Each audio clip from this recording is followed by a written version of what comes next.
This thing's kicking my butt. That's all right, I'm gonna win. All right, so there was a capacitor right there. There they are right there. They were shorted, one of them was shorted. So I'm gonna replace them with these. These are stacked film. Those are rolled film. I prefer, and everybody else prefers those in audio applications. This is the modulation circuit, an audio application. I'm kind of out of options though. This is what I have on hand. It's a Patco 1600 volt 0.0082 plus or minus 5%. These are 0.008s, 1600 volts. I'll show you where they are. They're right there. And I lost audio, all modulation, nothing. Like cut right out. And that's shorted.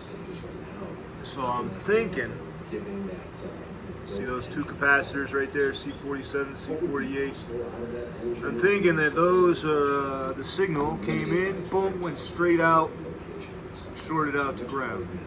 Not ground, or switch. But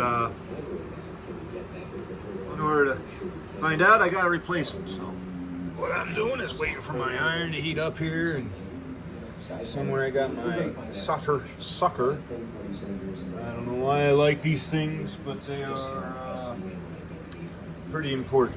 Where'd it go? Solder sucker. Where'd my solder sucker go? Oh, jeez. So, here we go. There it is. Solder sucker. So I'm gonna move forward, cleaning the solder off of these joints here, these little tabs. These tabs. Clean all that old stuff off of there before I replace these capacitors. And then we'll I checked for voltage at the filaments. The filaments all light up. There's plenty of voltage. It's turned on by the modulation switch over here, the gain switch. The only short I found right now so far was at these capacitors. I see that selenium rectifier. I see that selenium rectifier. I think that's a selenium rectifier. I know they're supposed to be replaced. As I use this thing, things are going to blow up and I'm going to have to replace them until somebody buys it. So, if you want a partially restored but working Champion 300, this may be the unit for you.